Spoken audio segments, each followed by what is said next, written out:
नमस्कार, आप देख रहे हैं लाइव लगातार और इस वक्त हमारे साथ फूलचंद तिर्की जी मौजूद हैं जो केंद्रीय सरना समिति के अध्यक्ष हैं। आप बिल्कुल जानते होंगे उन्हें उनसे जुड़ते हैं, कुछ मुद्दों पर बातचीत करते हैं क्योंकि आपको पता ही है कि अभी झारखंड में एक मुद्दा जो है काफी ज्यादा तूल पकड़ा हुआ है, वो है डिलिस्टिंग। फूलचंद जी, अभी डिलिस्टिंग को लेकर के काफी विवाद छिड़ा हुआ है, काफी लोग इस पर प्रतिक्रिया दे रहे हैं। आपके हिसाब से क्या होना चाहिए? डिलिस्टिंग होनी चाहिए, नहीं होनी चाहिए? देखिए, अभी 2026-27 का जनगणना का वर्ष है और ऐसे में आदिवासियों को उनका अधिकार जो है सरना कोड मिला नहीं है और निश्चित तौर से आज डिलिस्टिंग होनी चाहिए। लेकिन हम लोग जो है संपूर्ण डिलिस्टिंग का मांग करते हैं। जैसे हिंदू, मुस्लिम, सिख, ईसाई, जैन, बौद्ध भी है तो उनका भी डिलिस्टिंग होना चाहिए। लेकिन जो भाजपा और आरएसएस के द्वारा जो डिलिस्टिंग का मांग उठाया जा रहा है, जिसमें ईसाई और मुसलमान को ही डिलिस्टिंग का बात किया जा रहा है। लेकिन हम लोग चाह रहे हैं कि जो हमारे धर्म, संस्कृति, परंपरा जो रूढ़िवादी को मानता है उसको पूरा उनका हक मिले, इसीलिए हम लोग सरना कोड का मांग करते हैं। क्योंकि सरना कोड अगर मिल जाता है तो हिंदू, मुस्लिम, सिख, ईसाई, जैन, बौद्ध सभी का डिलिस्टिंग हो जाएगा। तो हम लोग निश्चित तौर से डिलिस्टिंग होनी चाहिए, लेकिन संपूर्ण डिलिस्टिंग का हम लोग मांग करते हैं। अभी निशा उरांव, निशा भगत ये कह रही हैं कि सरना सनातन एक है। आप क्या मानते हैं, सरना सनातन एक है? देखिए, आज आदिवासी हमेशा से अपना हक अधिकार का लड़ाई लड़ते आ रहा है। सरना कोड, इसके लिए हम लोगों ने रेल रोड चक्का जाम किया, पूरा झारखंड बंद किया, दिल्ली के जंतर मंतर में भी हम लोगों ने धरना प्रदर्शन किया और आज तक इतनी लंबी लड़ाई लड़ने के बाद में अपनी धर्म पहचान, अपना धर्म कॉलम नहीं मिला है। तो सरना सनातन एक कैसे हुआ? अगर सरना सनातन एक रहता तो पूरे देश के आदिवासी आज अपना हक अधिकार का लड़ाई नहीं लड़ते। आज देखिए, सरना जो है अलग, जो रूढ़िवादी परंपरा संस्कृति को मानते हैं ऐसे लोगों को सरना बोलते हैं। और जो सनातन धर्म के जो है, जो हिंदू धर्म ग्रंथ के अंदर में जो चलते हैं, गीता को मानते हैं, रामायण को मानते हैं, महाभारत को मानते हैं, ऐसे जो है सनातन परंपरा है। और सरना समाज में, आदिवासी समाज में पहान के द्वारा जो है रूढ़िवादी परंपरा के अनुसार से या तो मृत्यु संस्कार हो गया, या तो जन्म संस्कार हो गया, या तो विवाह संस्कार होता है, ऐसे पहान के द्वारा संपन्न होता है। लेकिन हिंदू समाज के द्वारा जो है जन्म से लेकर मृत्यु तक जो भी संस्कार होते हैं पंडित के द्वारा जो है इनको पूजा पाठ, नेग नियम, जो भी मरनी जिनी सब कार्यक्रम होता है। तो निश्चित तौर से आज हमारी परंपरा, संस्कृति अलग है। हम लोग प्रकृति के पूजक है, पहाड़, पर्वत, नदी, नाला को पूजते हैं। जबकि हिंदू संस्कार में जो हिंदू धर्म में जो है आकृति की पूजा करते हैं। उनका प्रमुख त्योहार जो है होली है, दीपावली है, रामनवमी है, छठ भी तो है। छठ में भी प्रकृति की पूजा होती है। छठ में पूजा होती है निश्चित तौर से। लेकिन आदिवासी जो है हमेशा से वो जैसे पुरखा पूर्वज लोग नदी में जब स्नान करते हैं तो उस समय जो है सूर्य देव को अंजलि में पानी दे करके पूजा करते हैं। हमारे संस्कार रहा है। हम नहीं कहते हैं कि कुछ मिलता जुलता निश्चिंत है। इसका मतलब ये थोड़ी है कि हमारे साथ आप नाच देख लीजिएगा, हमारे साथ में सरुल कर्मा मना लीजिएगा, आप आदिवासी हो जाइएगा। पूरे जितने भी धर्म है आदिवासी समाज से कुछ ना कुछ मिलता जुलता है।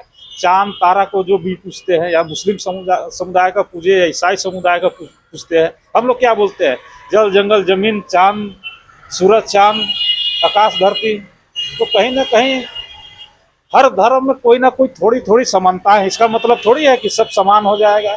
इसीलिए तो हम लोग मांग कर रहे हैं कि आदिवासी समाज जो सनातन परंपरा है, हिंदू धर्म है, उससे अलग है, ईसाई धर्म से भी अलग है, सिख, बौद्ध, जैन धर्म से भी अलग है। तो निश्चित तौर से आज हम अपनी परंपरा, अपनी संस्कृति, अपनी पहचान की बात करते हैं, जिसको लोग गुमराह करके जो है इस तरह का जो है अभी हालिया जो मुद्दा है, सरना सनातन एक है, आदिवासी ईसाई है, आदिवासी का डिलिस्टिंग होना चाहिए, इस तरह का मुद्दे में जो है पूरे समाज, पूरा देश उलझ गया है। जिसके चलते हम लोग कल जो है प्रेस क्लब रांची में प्रेस कॉन्फ्रेंस का आयोजन किया है। जो खाटी आदिवासी है वो अपनी आदिवासी को जो रूढ़िवादी परंपरा संस्कृति कैसे बचे, जल जंगल कैसे बचे, सरनाकोट कैसे मिले, उसमें मंथन चिंतन होगा और अपना समाज कैसे बचे, इसके लिए भी कल प्रोग्राम है। आदिवासी वनवासी है। देखिए, आज जो भी जंगल में रहता है, बाघ हो, भालू हो, वानर हो, तो उसको वनवासी कह दिया तो बुरा बात नहीं है, लेकिन आदिवासी आदिवासी है। जिस दिन जंगल खत्म, बाघ भालू सब शहर की ओर दौड़ने लगते हैं, तो आदिवासी वनवासी नहीं ना है कि जिस दिन जंगल खत्म होगा तो वो फिर से जंगल की ओर भागने लगेगा।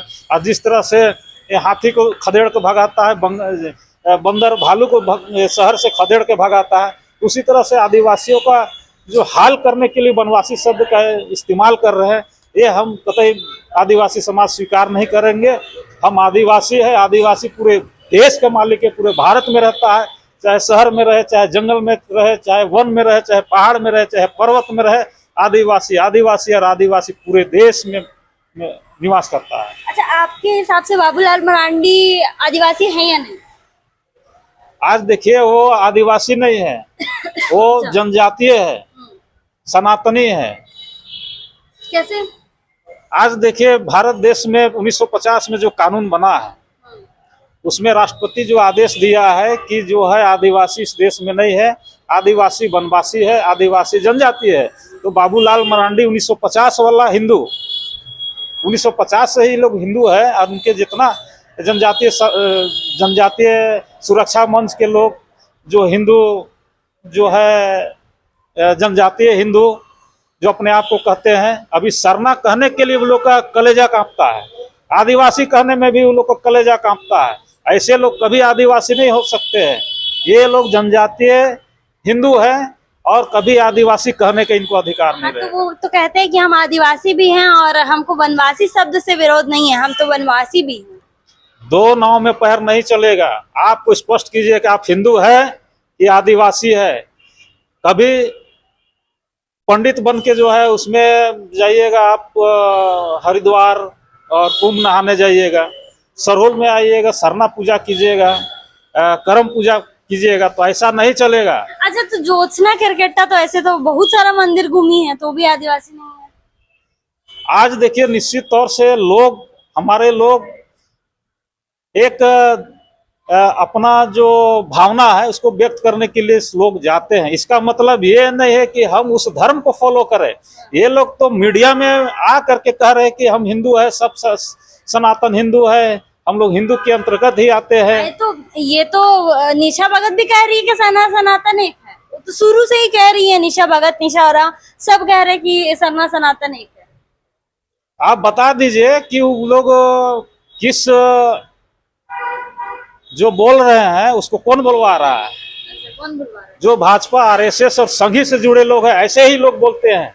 आप उसमें देख लीजिएगा, जो भी आदमी व्यक्ति वक्तव्य दे रहा है, उसको टिकट लेना है, चुनाव लड़ना है, लाल बत्ती लगाना है, मुख्यमंत्री बनना है, प्रधानमंत्री बनना है। अभी देश का राष्ट्रपति जो है माननीय महामहिम द्रौपदी मुर्मू जी है। आप कह रहे हैं कि सरना सनातन एक है बोलने से लाल बत्ती मिल जाता, तो लाल बत्ती मिल रहा तो फायदे का बात है। अब एक शब्द बोल दिए और लाल बत्ती मिल गया तो फायदा ही है, तो लोग अपना फायदा ही देखेंगे ना।